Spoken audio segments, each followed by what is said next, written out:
Hi, this is Steve Rigolosi, and tonight for you on Forgotten Mysteries, I have The Come On by Margaret Yorke. And I don't think you can see that well, but this is one of the Harper Novels of Suspense, which I frequently rhapsodize about because they were one of my favorite mystery imprints. And the book is copyright 1978 by, of course, Harper and Row. So, a little bit about Margaret Yorke. You probably have heard of her, but you may not have read her. I kind of have a sense that she had kind of a devoted, niche, loyal following, but that she, at least in the States, never really made it, big. And I think there were probably some reasons for that, and I'll talk about those on this video. There is one sort of interesting thing about the publication of this book that has me wondering. I'll never know the answer, but I'm just going to throw it out there for discussion. So as I mentioned, The Come On is a Harper Novel of Suspense. And it is the only Yorke book published under that imprint. The books prior to this one in the States were published by Walker, at least some or many of them. And then the books published afterwards were published, I think, mostly by St. Martin's. So I have to wonder, what happened here, right? Joan Kahn, the world-renowned editor for the Harper Novels of Suspense, was well known for her support of her writers, getting in there with her red pen and editing every page.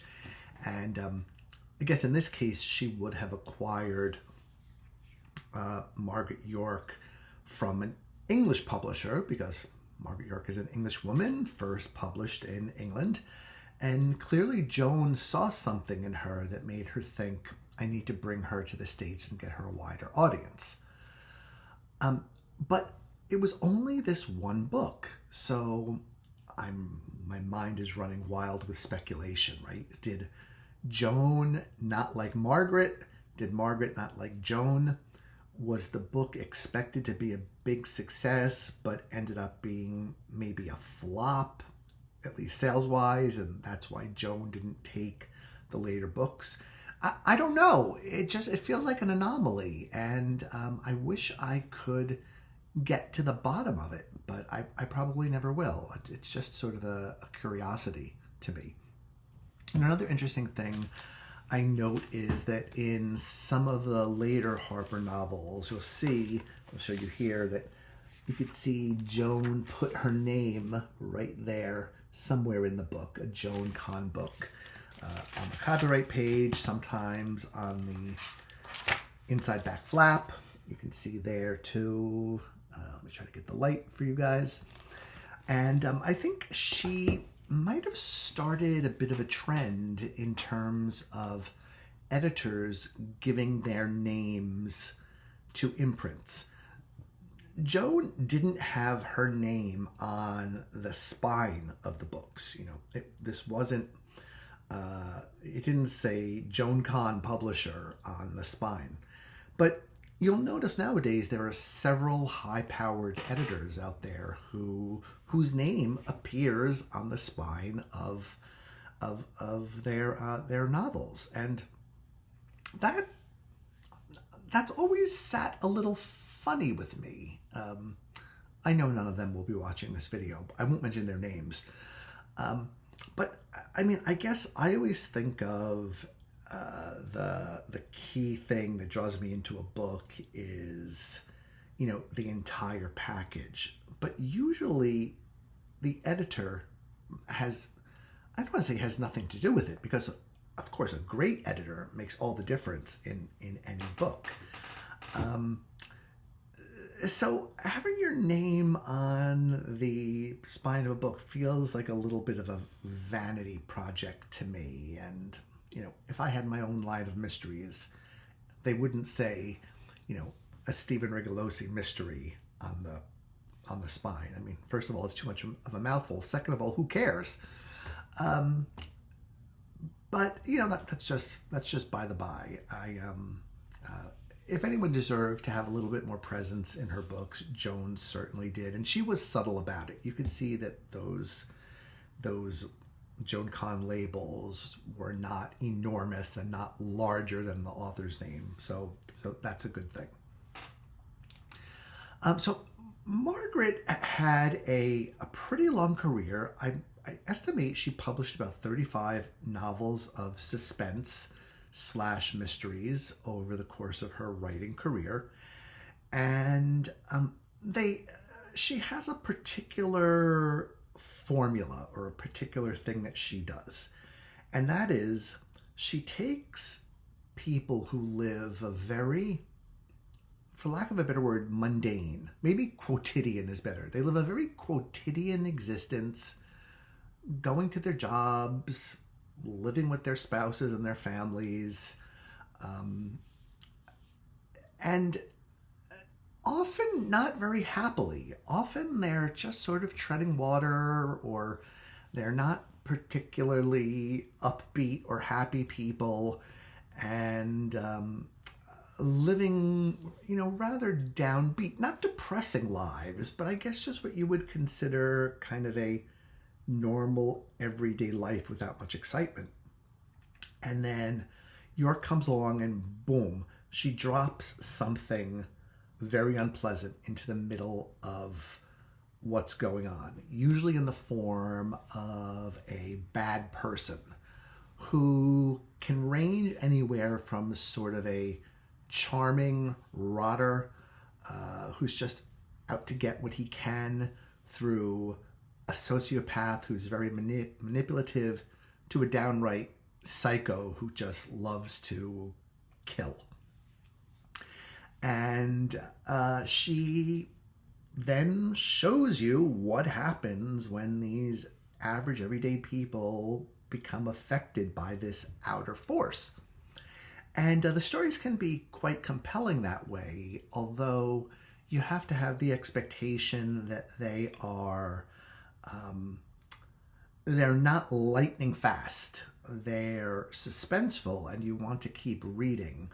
But these are not earth-shaking plots. These are not enormous Gone Girl type surprises or Ivor Levin, A Kiss Before Dying type surprises.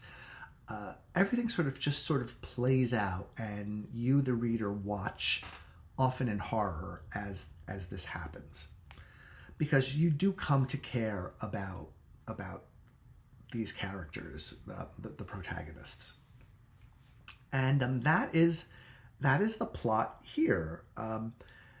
It all starts out very simply. An attractive young woman is out doing her job and she gets a flat tire.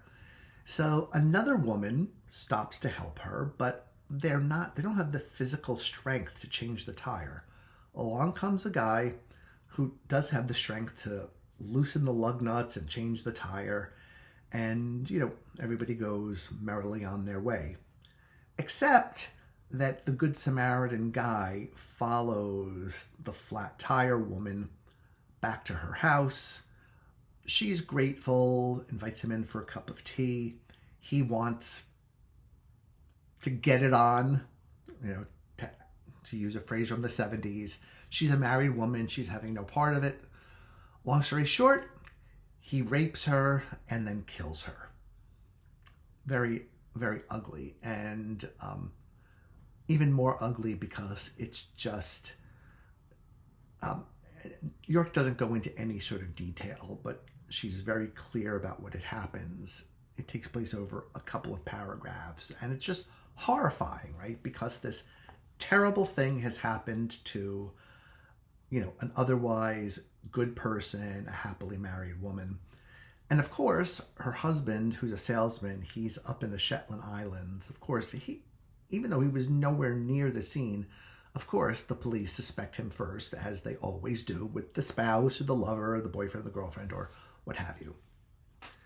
So where things get really interesting is that the woman who had stopped to help is living a double life. And this is something Yorke does really well.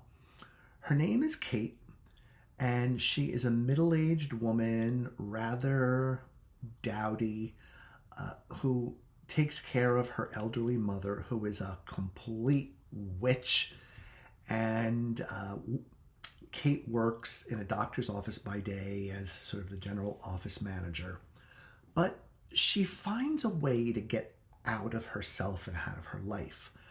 On certain weekends, she takes a trip to the country, to a pretty little, inn in the countryside, pretends to be a widow, and dresses more nicely than she usually does, not quite so dowdy, and gets her hair done, and has a nice meal, and just gets to enjoy being not Kate for a couple of days. She goes by the assumed name of Mrs. Havant, and a friend of hers covers for her while she is away at this inn. I'm not going too deeply into the book here, so these aren't really spoilers. One day, a doctor from her practice finds himself at the same inn by coincidence. Kate and the doctor strike up a conversation. To both of their surprise, there are some sparks. Long story short, they end up engaged in this long-term affair that happens when they can both get away, and they end up, I guess you would call them FBs or FWBs. And there's some bad language in those acronyms, so if you don't know what they mean, look them up. But that's the kind of the perfect description for what they've got going on. Well, the murderer realizes that Kate has seen him and can identify him, and he starts looking for her because he wants to silence her because, she can easily make the connections and point to him, and then, of course, the cops will take him away, and, in England, hanging was legal for a long time, and so that is not what he wants, even though, let's face it, he deserves it. He murdered this poor woman, innocent woman, in cold blood. And so the book becomes sort of a game of cat and mouse, where the mouse doesn't really realize that she is being pursued by the cat. And that is the source of a lot of the suspense here.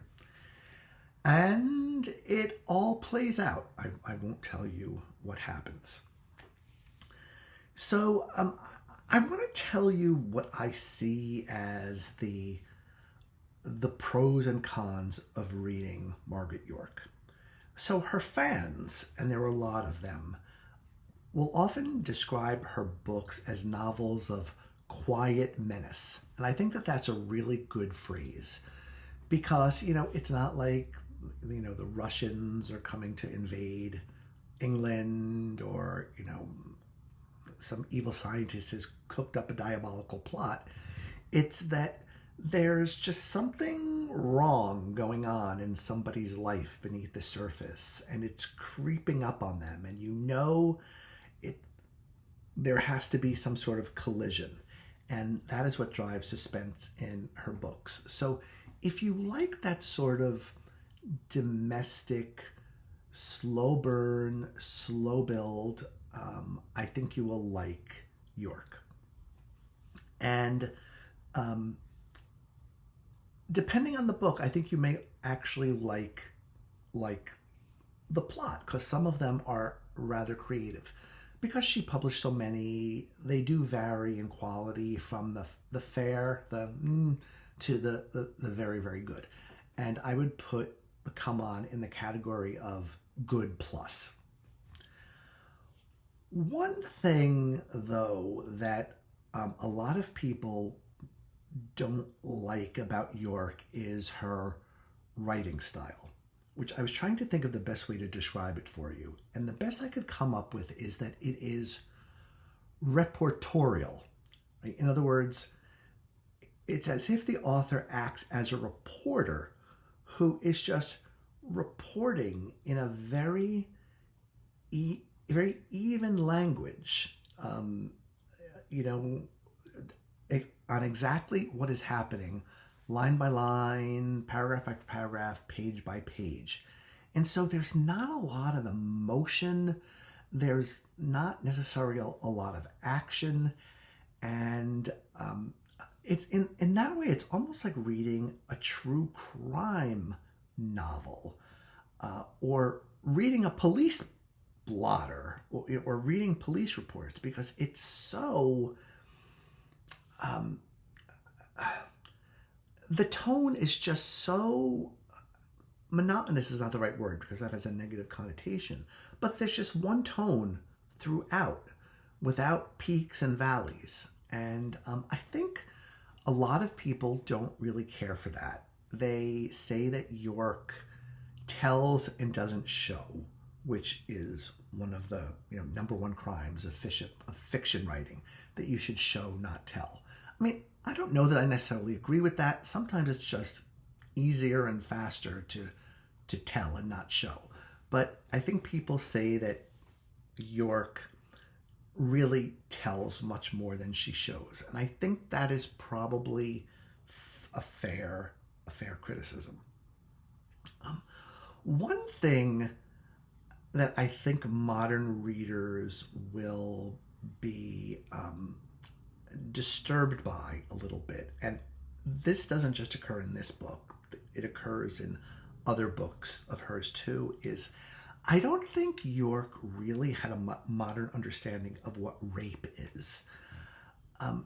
In her books, rapists rape women kind of because they're horny, right? Just because they want some action. And that's kind of why the rapist does what he does here. But we all know that that is not the reason behind rape, right? We know that it's a crime of violence, not a crime of sex. And I guess Yorke was just writing either with the knowledge of her time or with her assumptions of what it was all about. But you have to be aware that I think she was, if not behind the times when she was published, at least today, some of these plots feel they just don't ring true psychologically in cases like this. And that is to a certain extent the case here. However, on the other hand, Yorke is sometimes criticized also for having rather flat characters who don't really develop much over the course of the book. And that is not the case here. Kate, our heroine, really undergoes a transformation as a result of what she has gone through. It gives her more confidence in herself. It gives her the ability to make decisions and have some agency and stick up for herself, which she didn't have at the beginning of the book. And so this is a very nice example of what Yorke can do when she does have more of a character arc. And so by the end, you're really rooting for Kate, and she's grown in your esteem as a result of the novel's action, and that's a really nice part of the book. So what else would I have to say about Yorke? The books move along pretty quickly. If you are new to Yorke or want to try one by her, the books are pretty easy to find and not expensive. I do recommend doing a little bit of, if you see a title you like, do a little bit of reading beforehand, just to see if it's one of her better books or one of her worst books. I'll show you. The book that got me into Yorke was this one, Criminal Damage, very well published by Mysterious Press. And look at this cover. I love this cover art by an artist named Margaret Yorke. And the way, I think Deckel is a man, so I'll call him he. correct. I'm sorry if I'm misgendering you, Merritt. The if you look at the faces on these people, you can see that they're all just slightly askew. Something's not right in their lives. And that's particularly appropriate here because this is the story of a widow who she lives very happily in a cottage of her own, and she just wants to read her books and do her gardening, and she's perfectly happy. But she has these two children who she really doesn't like. She doesn't like her kids. I mean, she does her duty by them, but they're adults now, and they never really adulted. They never really grew up.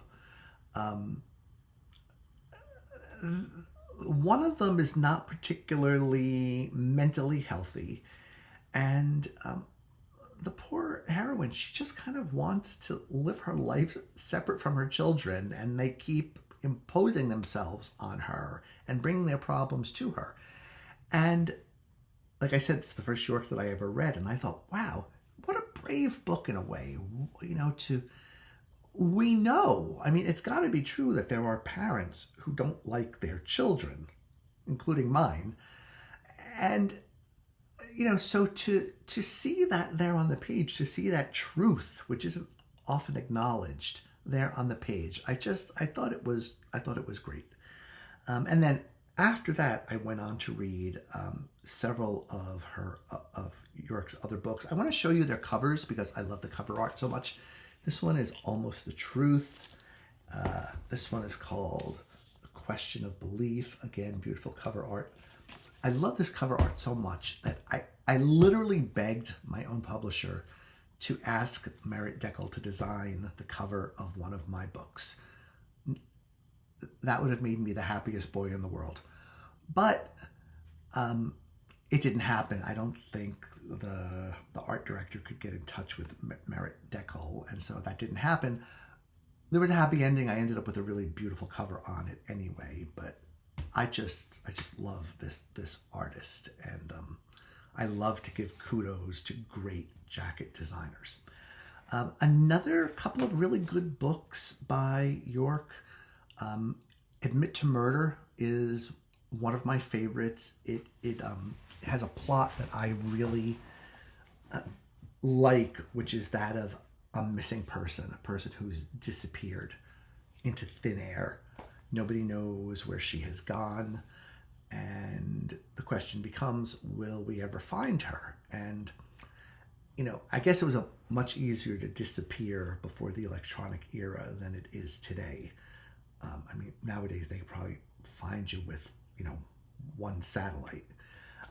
But Admit to Murder is a good one. And then there's another good one, A Small Deceit, which, again, Yorke did something really interesting in there, where she had her character, who's really not a very nice person, pretend to be a therapist and set out a shingle and say, okay, here I am offering therapy. And people come in to the therapist and she just gives them the worst possible advice. I mean, really terrible advice, which leads to some really nasty things happening. So, as I say, I mean, I'm belaboring the point. Yorke could be very, very creative. In other books, she was less creative. There was just sort of a psycho who goes around killing people and gets found out. To me, those are the less interesting of her books. I want to close by saying that, as I've admitted on this channel before, I know my own tastes in books are a little quirky. So I can't guarantee that you would love Margaret Yorke if you try her, but I think if you do try her, you'll realize that you're trying something different than what you usually read. Years ago, when I was in a book club, the members all got to take turns choosing the book, and I was so excited to bring Margaret Yorke to the book club, and I expected many pats on the back, and kudos. Thank you, Steve, for bringing Margaret Yorke to our attention. And really, almost nobody liked the book for the reason that I was talking about, the whole show and tell thing. And also it turned out that it was just not one of her better books. It was called Dangerous to Know. So I wouldn't recommend starting with that one.